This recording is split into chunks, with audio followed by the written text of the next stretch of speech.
on paper, she doesn't think the fans are overly excited about this fight because she goes, people want to see me fight Juliana. So do you think she's looking past you at all? Listen, she's a character, right?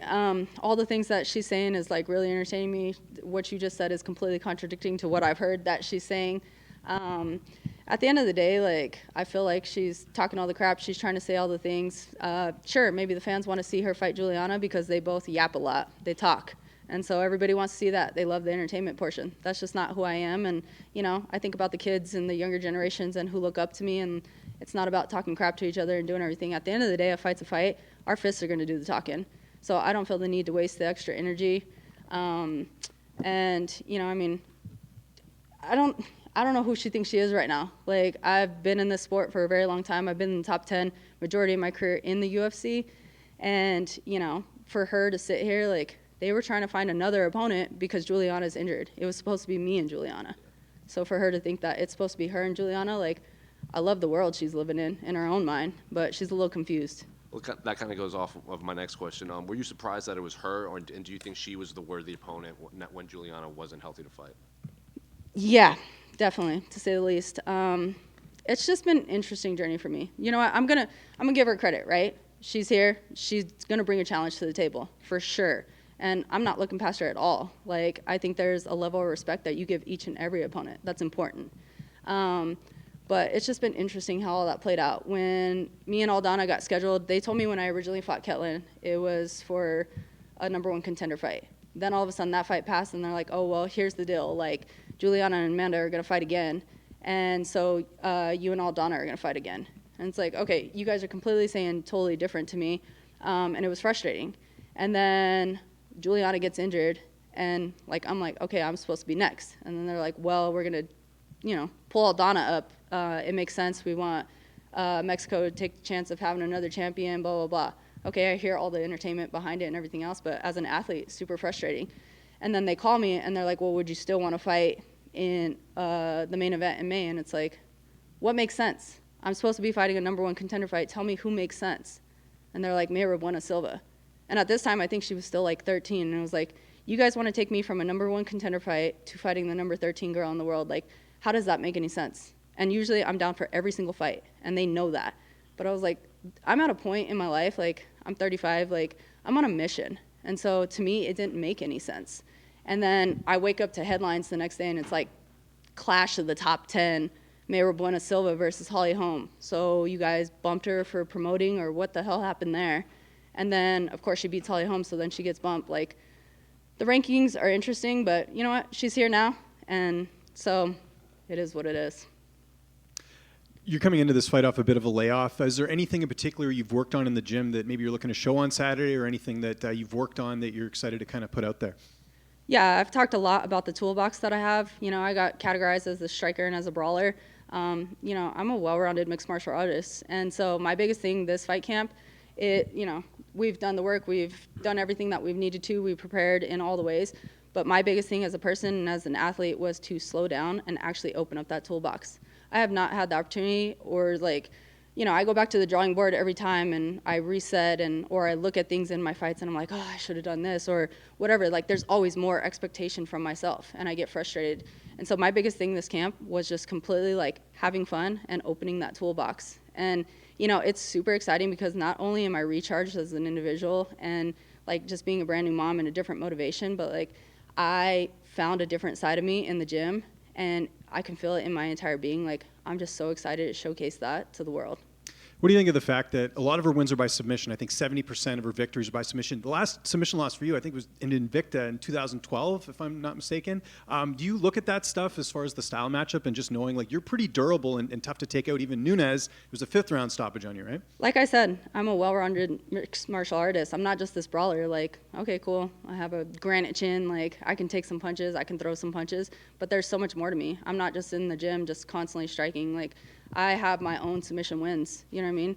Like, when I decide to make my mind and put my mind to whatever it is, I truly feel like I'm going to accomplish that. And so there's some days that I've come in and I'm like, oh, okay, I've taken short notice fights and I'm exhausted, and I've gone for the submission and I got those submission wins. When I fought Ashley Evans Smith, like, there was no way that fight was going to go another round. That cut was completely to my skull, and they were going to stop it. And it was just like, I heard my coaches yell urgency. I seen the blood pouring, and it was like, I have to go. And so, that was me making up my mind. But if I'm going to strike, I'm going to strike. If I want to fight up against the fence, I'm going to fight up against the fence. If I want to wrestle, I have great wrestling. Jiu-jitsu, oh, trust me, I have a pretty wicked ground game. And just last one for me. I don't know if you pay attention to this stuff. Do you know you're the betting underdog going into this fight? I've always been the underdog. Always. Does that surprise you just with your experience? I mean, you've been on The Ultimate Fighter, you fought for a title, so I'm guessing not. No. No, I've always been the dark horse in women's MMA, and that's completely fine. I thrive on people underestimating me. And, I feel like I've actually been the gatekeeper for a really long time at the 135 division. There's always going to be someone new, up and coming and rising, and they're dangerous and this, that, or another. And they're like, okay, here's Raquel. Like, here's what she looks like. You have to get through her, and once you get through here, then you're on to your next step. And I always, break their game plan in that. Raquel, can you just contrast this title fight compared to the last time around? You're coming off the big injury with the leg break and stuff. You're going to Brazil. This seems to be a much happier, version of yourself. You talked about the kid, more comfortable climate. Does this feel just much more right for you compared to last time? Yeah, I'm huge in believing when the stars align, and I feel like the stars have truly aligned. Everybody's journey looks different. Back then, of course, as an athlete, that's what I wanted back then. But it wasn't my time, and it's as simple as that. I've grown tremendously as a person and as an athlete, and, as frustrating that was, like you said, I came off of major injuries. I came off of an 18-month layoff. I had total major reconstructive shoulder surgery. They throw me into the biggest profile fight of my career, and, there was just a lot going on, and I always say, you can go to the gym and you can put in all the hard work, you can take all the supplements, eat completely right, but if your head and your heart ain't right, it doesn't matter. And that's what my career looked like. And so, that fight's in the past. I'm not looking back in the rearview mirror. I know a lot has changed for me. I'm on a 5-fight win streak for a reason, and it's my time now. Yeah, and there was so much criticism too around your corner and the team from that last fight and stuff. Would you kind of look back on that? Does that seem like it was, a positive moment? And do you kind of what's your perspective on that all those years later now? Everything happens for a reason, and I truly believe that. My team went through a lot. A lot of people on the outside, they don't know the behind the scenes. It's kind of that iceberg effect, right? You see what's above the water, you don't see what's below. And the things that happened in that fight and what was said in my corner and the decisions that were made, those guys, I don't just choose different coaches every other day or oh, hey, you're available this weekend, can you corner me? We're a second family. We're built on trust and loyalty, and that's something huge to me. And my coaches know me better than I know myself sometimes. And they know the athlete I am. So the decisions that were made, I 100% stand behind that. In reality, I had all the control. You know what I mean? If I wanted out of there, that was completely up to me. I voiced something out loud to my coaches and to my second family, and they made a decision based off of that. But we've worked through all that, and we've gone through the motions. The world beat us into the ground for it. They try to say whatever, and at the end of the day, none of that matters.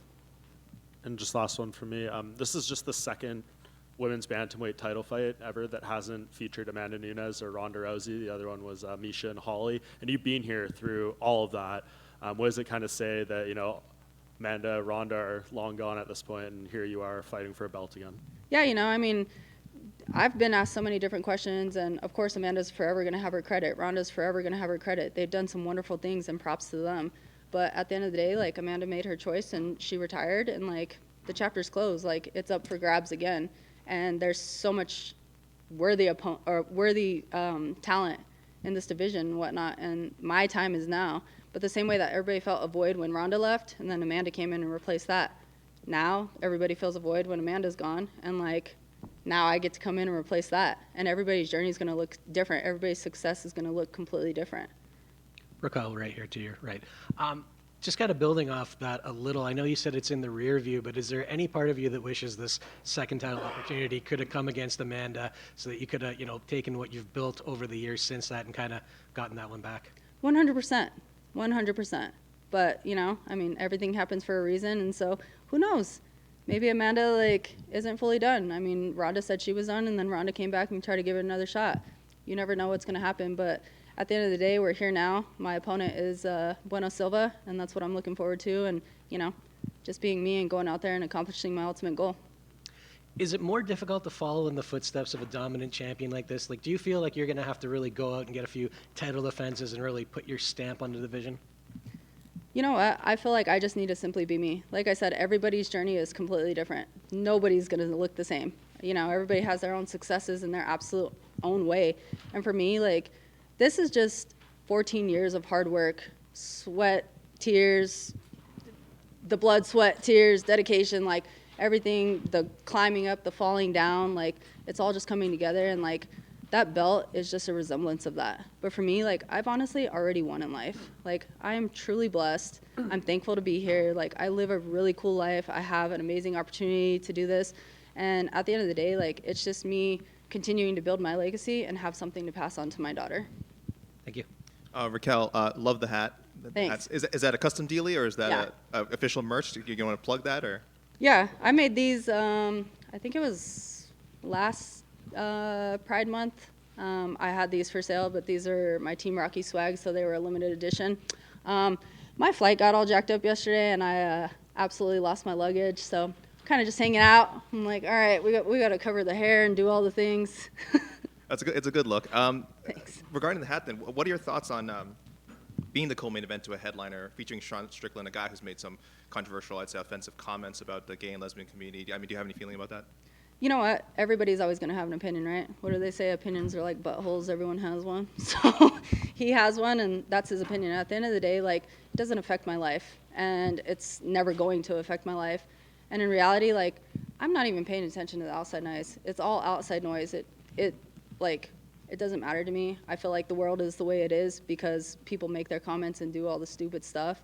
But, you know, it's what keeps it interesting. So I personally don't care. I'm focused on my ultimate goal. I'm focused on myself. And, like, I can't even tell you who else is on the card because that's how focused I am on just what I'm going to do. Thanks. And any pick for the main event then?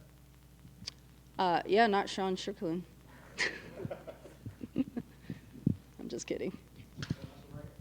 So you mentioned that you felt like an underdog coming into a lot of these fights. How did you mentally shift your perspective from feeling like a perpetual underdog to feeling like you can become a world champion now?